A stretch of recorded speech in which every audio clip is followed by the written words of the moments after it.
Assalamualaikum warahmatullahi wabarakatuh. Apa kabar semuanya? Selamat berjumpa kembali dengan Pak Dayat dalam pelajaran akuntansi. Kali ini kita akan membahas tentang buku besar pembantu. Nah, apa itu buku besar pembantu? Nah, kita lihat nanti dalam bahasan ini. Tapi sebelum kita memasuki materi, jangan lupa melakukan 3M, menggunakan masker ketika kita berhubungan dengan orang lain, berkomunikasi dengan orang lain, kemudian jaga jarak, dan jangan lupa perbanyak mencuci tangan menggunakan sabun dan air yang mengalir. Insya Allah kita senantiasa dijauhkan dari segala macam mara bahaya, dari segala macam penyakit, terutama yang sekarang sedang menjadi pandemi di dunia, yaitu COVID-19. Baiklah, kita masuk ke materi kita. Setelah kita membahas tentang buku besar utama yang ada di akuntansi perusahaan dagang ini, hari ini kita akan membahas buku besar pembantu. Apa itu buku besar pembantu? Nah, buku besar pembantu ini bisa dikatakan membantu buku besar. Nah, tapi sebelumnya kita lihat dulu kompetensi dasar dan indikator. Kompetensi dasarnya ini masih berhubungan dengan menganalisis siklus akuntansi perusahaan dagang, lalu mempraktikkan tahapan siklus akuntansi perusahaan dagang. Lalu indikatornya atau ciri-ciri bahwa kalian itu sudah menguasai materi di bab ini, itu yang pertama mampu menganalisis karakteristik perusahaan dagang. Ini materi yang sudah kita lalui. Kemudian membedakan transaksi perusahaan dagang, menentukan akun-akun khusus yang ada di perusahaan dagang dibandingkan dengan yang ada di perusahaan jasa, mengklasifikasi tahap pencatatan. Nah, kita sekarang ada di tahap mengklasifikasi tahap pencatatan. Dalam mengklasifikasi tahap pencatatan ini, nanti kita akan membahas tentang jurnal khusus, ini sudah. Kemudian buku besar utama juga sudah. Kita sekarang berada di sini membahas tentang buku besar pembantu. Kemudian nanti tahap pengikhtisaran, neraca saldo sudah. Lalu jurnal penyesuaian dan kertas kerja. Berikutnya nanti tahap pelaporan. Tahap pelaporan dan tahap pengikhtisaran. Itu materi yang akan kita lalui. Pada waktu kita membahas posting di akuntansi jasa, kita sudah membahas buku besar. Tentunya itu adalah buku besar utama. Dan di akuntansi dagang juga ada. Tapi yang kita bahas sekarang adalah buku besar pembantu atau membantu buku besar. Apa itu buku besar pembantu? Yaitu kumpulan perkiraan individu sebagai catatan rinci perkiraan buku besar umum atau buku besar utama. Jadi ini perkiraan individu per orang. Misalnya kalau dalam neraca saldo ada utang dagang senilai 10 juta. Di situ tidak dijelaskan utang kepada siapa. Nah, rincian yang 10 juta itu nanti dirinci dalam buku besar pembantu. Misalnya utang toko Mutiara, utang toko Lancar, utang Ibu Mulyati, dan seterusnya. Begitupun piutang dagang. Di neraca saldo ada piutang dagang, tapi tidak dijelaskan piutang kepada siapa atau siapa yang punya utang kepada kita. Maka untuk memperjelasnya butuh buku besar pembantu piutang dagang. Kemudian di neraca saldo ada persediaan barang dagang. Nah, tapi tidak jelas barangnya apa saja. Nah, untuk memperjelas butuh buku besar pembantu persediaan barang atau daftar stok barang. Nah, buku besar umum atau buku besar utama yang dibuatkan buku besar pembantu dinamakan perkiraan pengendali atau perkiraan kontrol. Jadi setiap buku besar yang memiliki buku besar pembantu itu disebut perkiraan pengendali atau perkiraan kontrol. Perhatikan tabel berikut. Nah, ini ada tabel misalnya perkiraan pengendalinya piutang dagang. Nah, piutang dagang ini di dalamnya berisi buku besar pembantu milik individu. Misalnya contoh milik toko Mawar, toko Melati, Firma Dahlia, dan lain-lainnya. Ini artinya berarti Mawar, Melati, Dahlia, dan lain-lainnya ini adalah orang-orang atau pihak-pihak yang punya utang kepada kita. Karena itu kita butuh buku piutang yang menunjukkan siapa yang punya utang kepada kita. Kemudian perkiraan pengendalinya utang dagang. Maka buku besar pembantunya misalnya UD Mentari, CV Bintang, PT Kejora, dan lain-lainnya. Nah, UD Mentari, CV Bintang, PT Kejora, dan lain-lainnya ini adalah pihak-pihak yang memberikan utangan kepada kita. Atau dengan kata lain, kepada siapa kita punya utang. Nah, itulah yang disebut dengan buku utang atau buku besar pembantu utang dagang. Lalu ada lagi buku besar pembantu persediaan barang dagang. Nah, dalam buku besar pembantu persediaan barang dagang ini disebut juga buku stok barang. Jadi kalau kalian belanja ke toko, misalnya nanya, Pak, ada barang misalnya, maka yang punya toko itu akan melihat, bisa di komputer, bisa dari buku. Yang dilihat apa? Yang dilihat adalah buku catatan persediaan barang dagang. Ada berapa lagi misalnya. Nah, misalnya buku persediaannya ada cengkeh, sekian, tembakau, gula merah, dan lain-lainnya. Ini contoh buku besar pembantu persediaan barang dagang.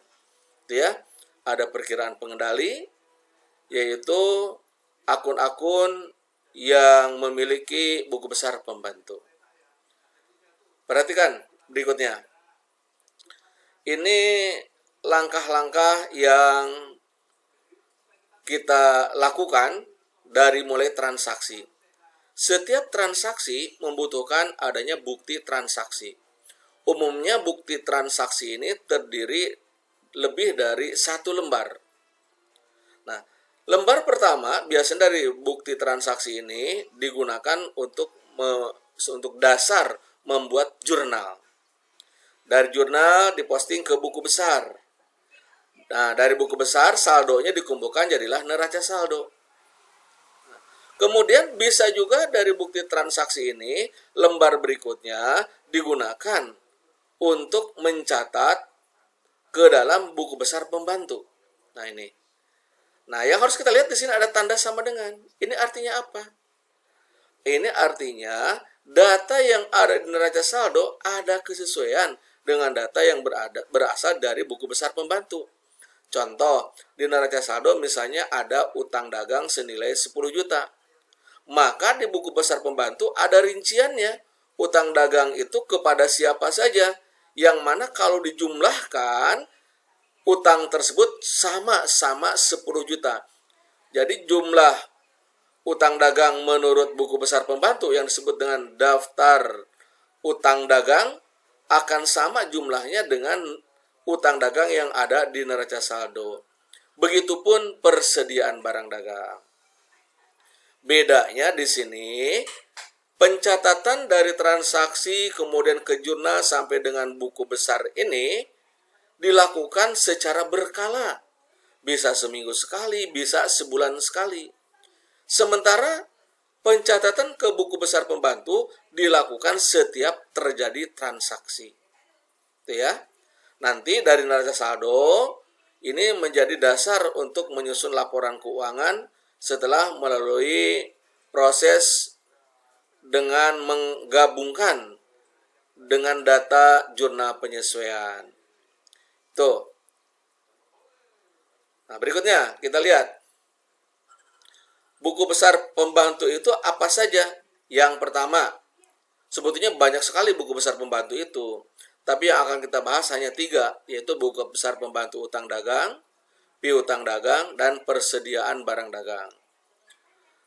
Nah, kita lihat buku besar pembantu utang dagang, yaitu perkiraan utang dagang, dikatakan di sini, perkiraan utang dagang memerlukan penjelasan kepada siapa kita memiliki utang.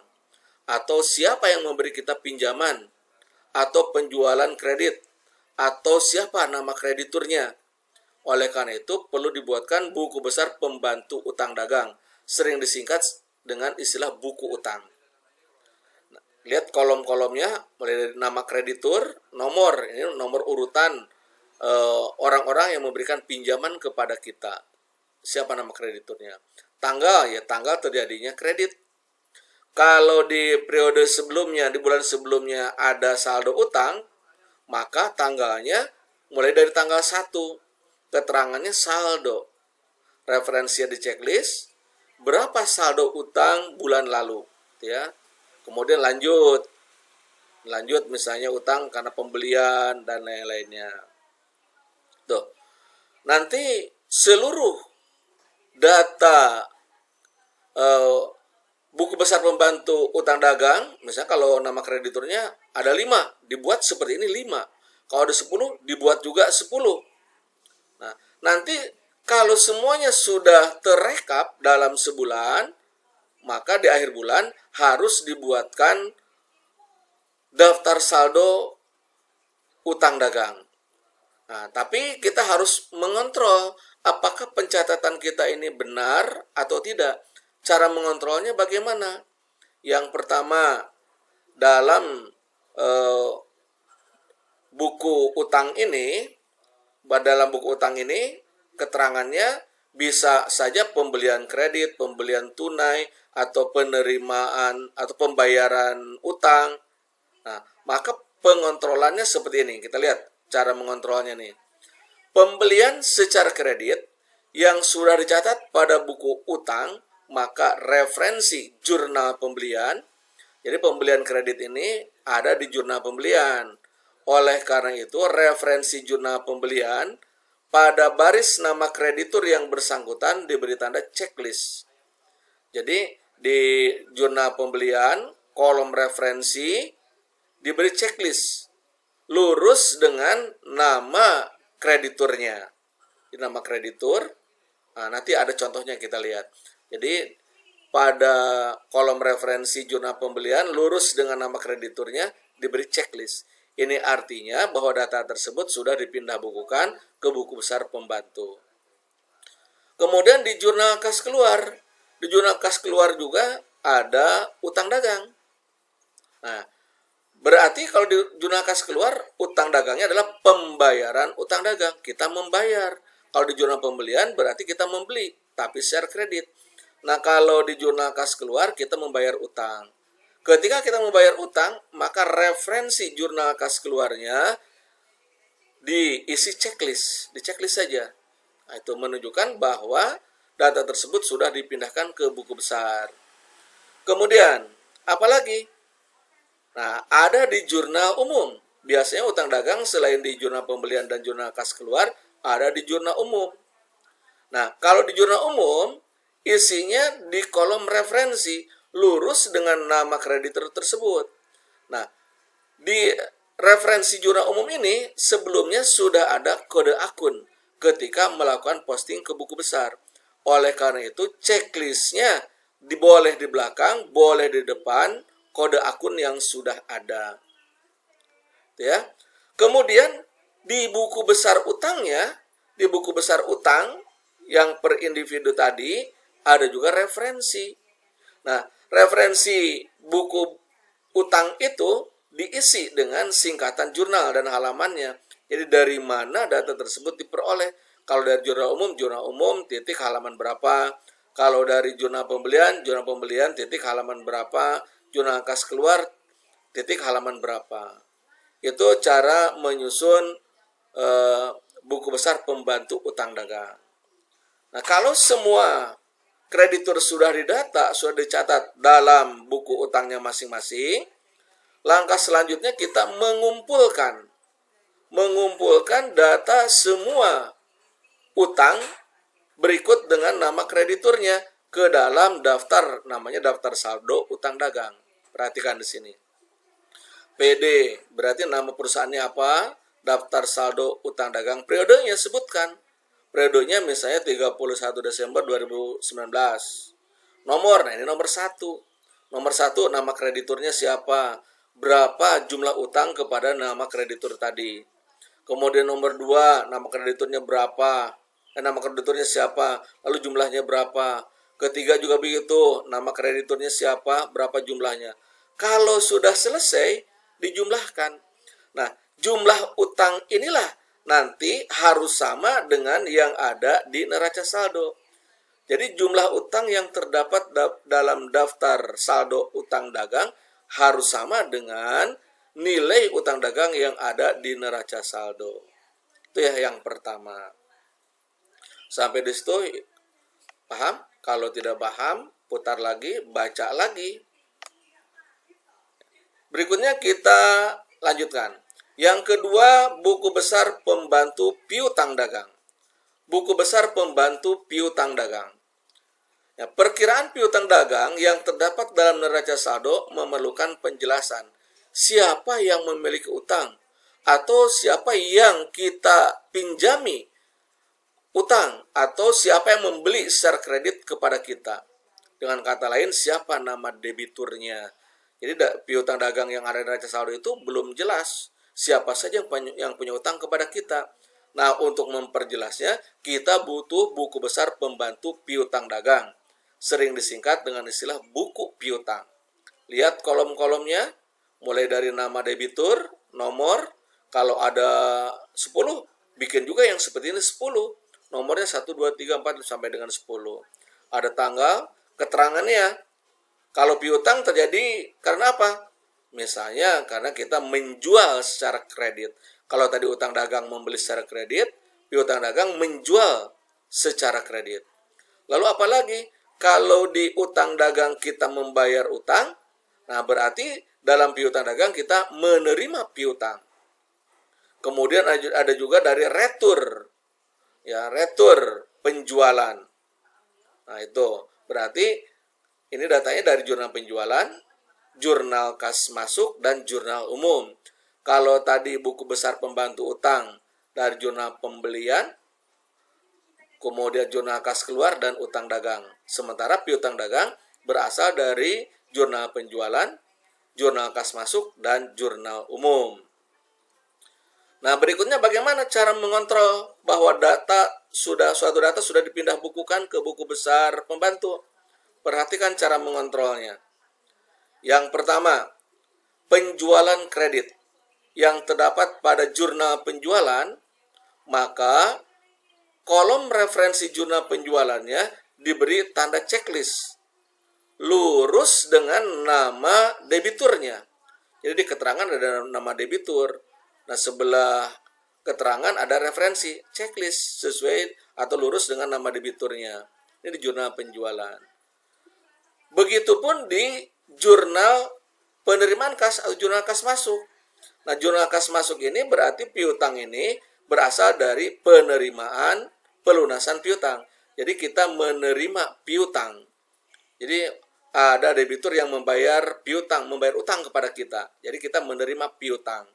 Maka di kolom referensi jurnal kas masuk tadi lurus dengan nama debitur, beri checklist. Ini untuk mengecek. Berikutnya di jurnal umum. Di jurnal umum juga kolom referensi diberi checklist. Pada buku yang di checklist adalah yang lurus dengan nama debiturnya. Yaitu ketika ada muncul kata piutang. Jadi yang di checklist bukan di retur penjualannya, tapi dari piutangnya. Jadi yang berhubungan dengan piutang itulah yang di checklist. Yang lurus dengan piutang dagang, referensinya di checklist, bukan di retur penjualannya. Nah, kenapa di sini di retur penjualan? Maksudnya untuk menjelaskan bahwa piutang ini muncul karena ada barang yang sudah kita jual, kita terima kembali. Ini lurusnya di piutang. Begitupun sebetulnya yang ada di jurnal, di buku besar pembantu utang dagang. Nah, buku besar pembantu utang dagang, tadi juga begitu, di jurnal umum. Jadi yang di checklistnya itu lurus dengan utangnya, lurus dengan utang, dengan perkiraan utang dagang. Bukan lurus dengan retur pembelian ya, jangan lupa nih, lurusnya dengan utang dagang. Nah, begitupun yang ada di buku besar pembantu untuk piutang dagang, yang di checklist adalah lurus dengan piutang dagangnya. Berikutnya, di buku besar piutang, di buku piutang ada juga referensi.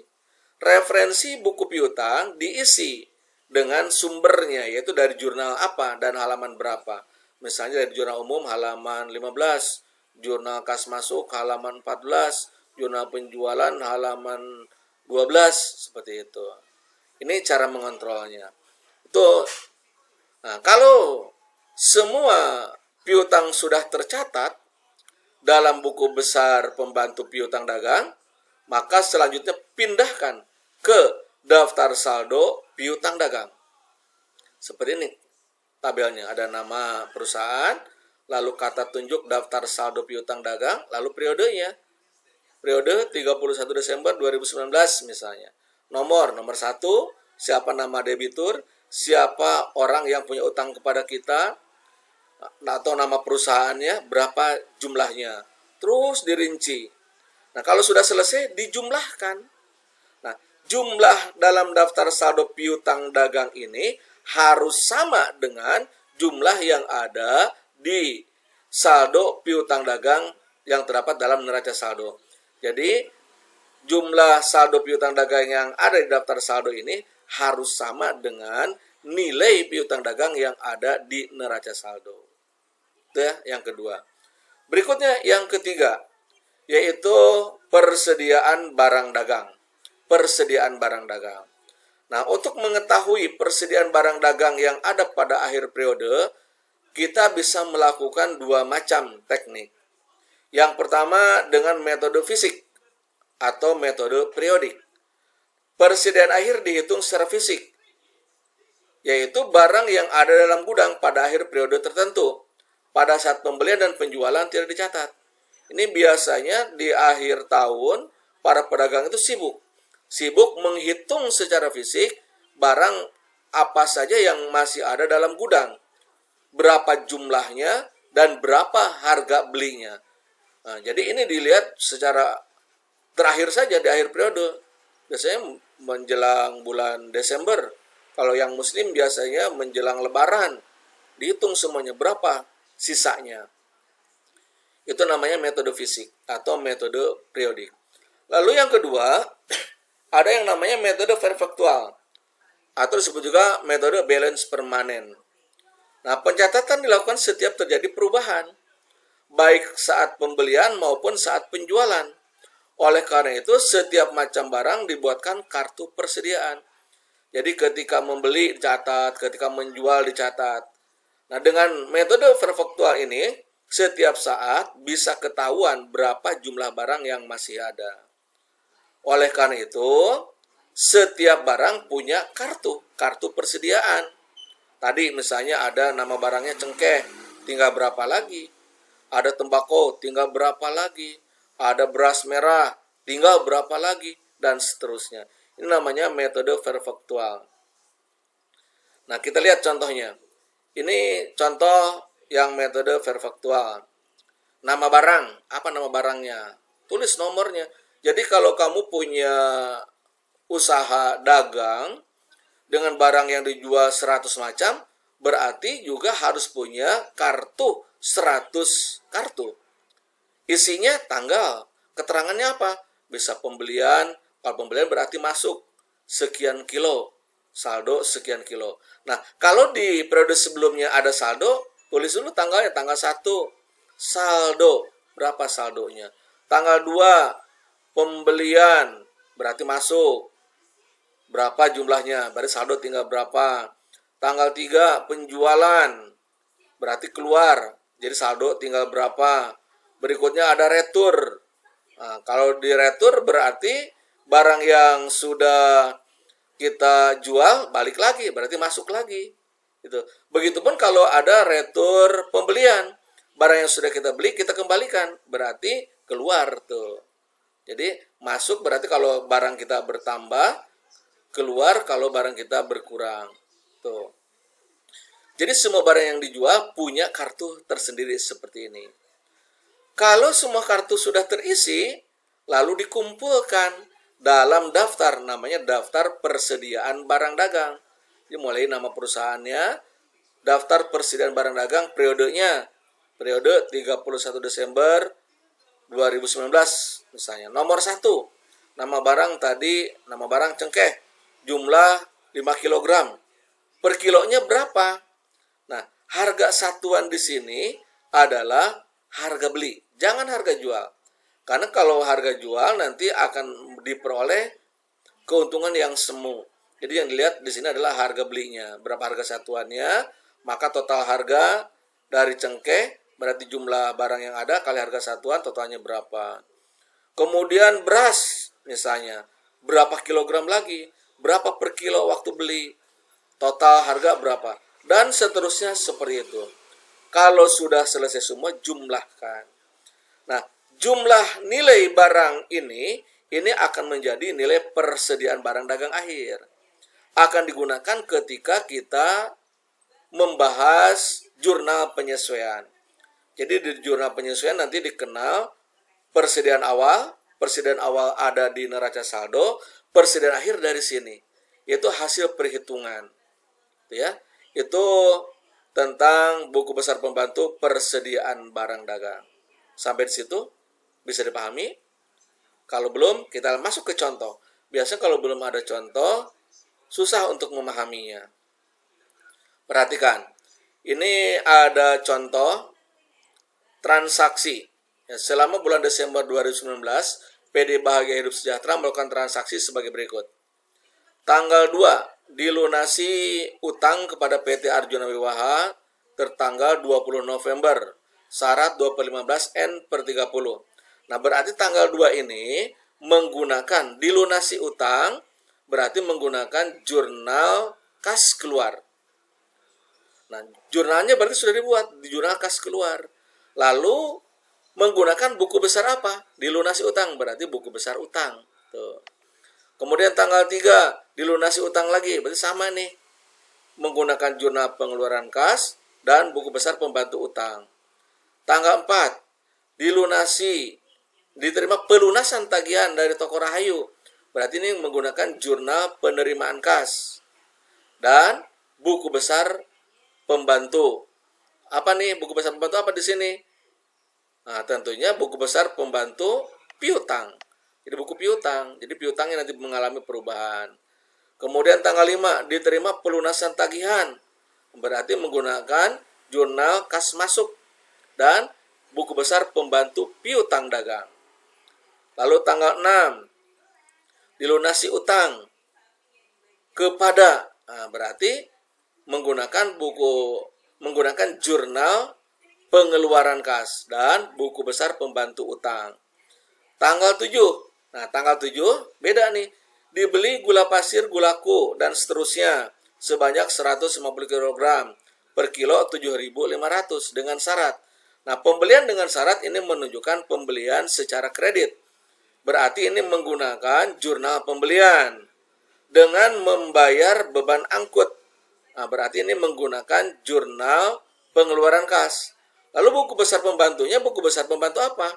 Karena ini berhubungan dengan barang dagang, maka gunakan buku besar pembantu persediaan barang dagang atau disebut buku barang. Dibelinya secara kredit, berarti gunakan buku besar utang. Jadi di sini di tanggal 7 ini menggunakan dua jurnal, yaitu jurnal pembelian dan jurnal pengeluaran kas, dan juga menggunakan buku besar pembantu 2, yaitu buku besar pembantu persediaan barang dagang dan buku besar pembantu utang dagang. Berikutnya tanggal 8, dikembalikan 10 kg gula pasir tadi yang sudah dibeli. Nah, ini menggunakan jurnal umum. Selain jurnal umum, juga menggunakan buku besar pembantu, yaitu buku besar pembantu persediaan barang dagang yang menunjukkan jumlah barang dan buku besar pembantu utang yang akan mengurangi jumlah utang. Dan seterusnya ke bawah. Kita lihat contoh pencatatannya. Tanggal 2, dilunasi utang kepada PT Arjuna Wiwaha. Kita lihat dulu, dari tanggal 2 tersebut dicatat ke jurnal pengeluaran kas. Nih tanggal 2, nih lihat nih tanggal 2. Jurnal pengeluaran kas PT Arjuna Wiwaha keterangannya. Faktur tanggal 20 dengan syarat 2015 N/30. Senilai berapa utangnya? Nah, utang kepada PT Arjuna Wiwaha sebesar 550.000. Dari mana yang 550.000 itu? Lihat misalnya di soal seperti ini. Nih, saldo utang dagang PT Arjuna Wiwaha 550.000. Ini utang di bulan November. Dibayar bulan Desember. Tuh. Utang ini terjadi tanggal 20, dibayar tanggal 2. Berarti ada 12 hari. Ada syarat 2 per 15 N per 30, berarti diberikan potongan 2% apabila transaksi dibayar 15 hari. Transaksi tersebut, utang tersebut terjadi tanggal 20, dibayar tanggal 2 Desember, berarti hanya 12 hari, nah berarti dapat potongan. Utangnya tadi 550.000. Utangnya 550.000, berarti dengan demikian dipotong 2%. 2%-nya. 2% dari 550.000 adalah 11.000. Maka kasnya yang kita keluarkan 539.000. Ini di jurnalnya. Lalu bagaimana pencatatan ke buku besar pembantunya? Nah, yang tanggal 2. Tadi tanggal 2 ini menggunakan buku besar pembantu utang dagang.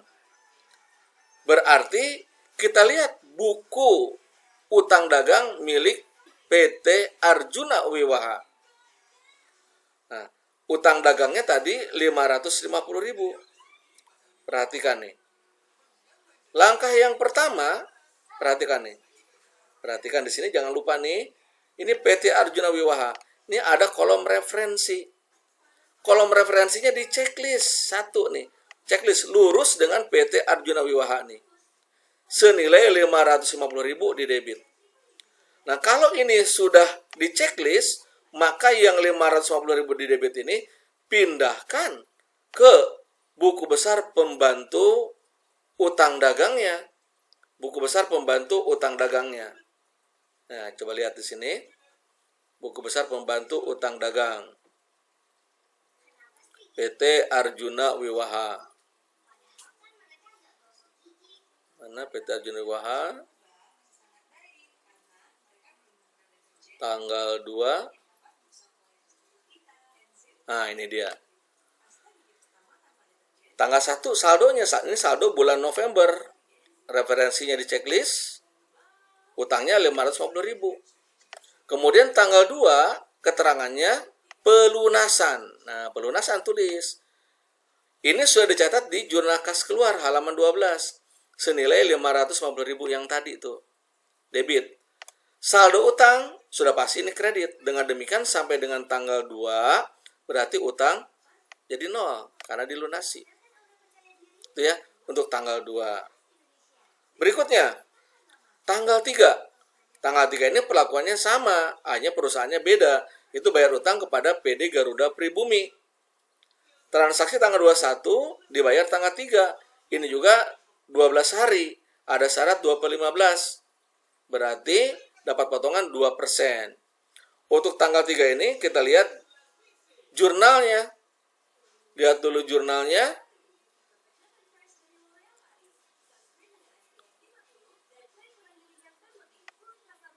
Nah, ini jurnalnya. Tanggal 3 tadi. Tuh. Ini jurnal pengeluaran kas. Tanggal 3. PD Garuda Pribumi. Berapa utangnya? 450. Nah, 450 ini ada di daftar saldo. Karena dibayar sesuai dengan tenggat waktu yang disyaratkan, maka dapat potongan 2%. 2% dari 450.000 adalah 9.000. Berarti yang dibayar tunainya 441.000. Nah, yang dipindahkan yang ini, yang utang dagangnya, bukan kasnya. Kan namanya saja buku besar pembantu utang dagang. Pindahkan. Nah, ketika 450.000 ini dipindahkan, jangan lupa di kolom referensi lurus dengan PD Garuda Pribumi, tuh, di checklist. Kalau sudah di checklist, maka yang 450.000 di debit ini pindahkan ke buku besar pembantu PD Garuda Pribumi. Jadi ini setiap perusahaan dibuatkan buku besar pembantu seperti ini. Tuh. Saldo bulan lalu 450.000, tanggal 3 dibayar 450.000. Sehingga saldonya jadi 0. Dan seterusnya seperti ini. Dan seterusnya. Sampai dengan selesai. Kalau sudah selesai, maka setiap saldo tadi dikumpulkan. Misalnya kita lihat nih yang piutang dagang nih. Ada toko Rahayu. Tuh, saldo akhirnya 1.692.500. Ada Ibu Sulastri, ada toko Adinda. Nah, itu semuanya digabung, disatukan dalam daftar saldo piutang dagang. Tuh. Jadi dibuat seperti ini. Nomor 1, 2, 3, 4, 5, nama-namanya dirinci nih. Berikutnya, terakhir, jumlahkan berapa jumlah. Nah, jumlah ini jumlah daftar saldo piutang dagang. Ini kalau kita lihat di neraca saldo akun piutang dagang, pasti saldonya juga sama, yaitu 4.207.500. Berikutnya untuk utang dagang. Utang dagang juga sama. Nanti dalam daftar saldo utang dagang akan nampak 6.267.500. Nah, angka ini sama dengan yang ada di neraca saldo. Itu ya. Berikutnya untuk persediaan barang dagang. Persediaan barang dagang juga begitu. Dirinci itu, dicatat. Kalau sudah selesai, ini kan yang dirinci di sini hanya jumlah barangnya, harganya tidak ada di situ. Harganya nanti kita tampilkan di daftar saldo persediaan barang dagang. Seperti ini misalnya, nomor 1, kopi cap kapal selam. Saldonya 80 bungkus. Harganya per bungkus 6.000. Ini ingat nih, ini adalah harga beli. Sehingga total harga sekian. Terus dirinci, lalu dijumlahkan. Nah, jumlah ini, jumlah persediaan barang dagang ini akan menjadi persediaan akhir. Akan digunakan pada saat kita melakukan jurnal penyesuaian. Di jurnal penyesuaian tadi sudah Bapak katakan, ada persediaan awal, ada persediaan akhir. Persediaan awal ada di neraca saldo, persediaan akhir dari hasil perhitungan seperti ini. Itu ya contohnya. Sampai di situ, mudah-mudahan kalian bisa memahami. Kalau tidak bisa memahami, silahkan cek lagi materinya, pelajari lagi dari awal. Ya, demikian materi pada kesempatan hari ini. Kita berdoa mudah-mudahan kita senantiasa sehat walafiat dan segala macam musibah yang mendera bangsa kita khususnya, dunia pada umumnya, mudah-mudahan ditarik kembali oleh Yang Maha Kuasa sehingga kita bisa kembali sehat walafiat. Demikian dari Bapak, lebih kurangnya mohon maaf. Assalamualaikum warahmatullahi wabarakatuh.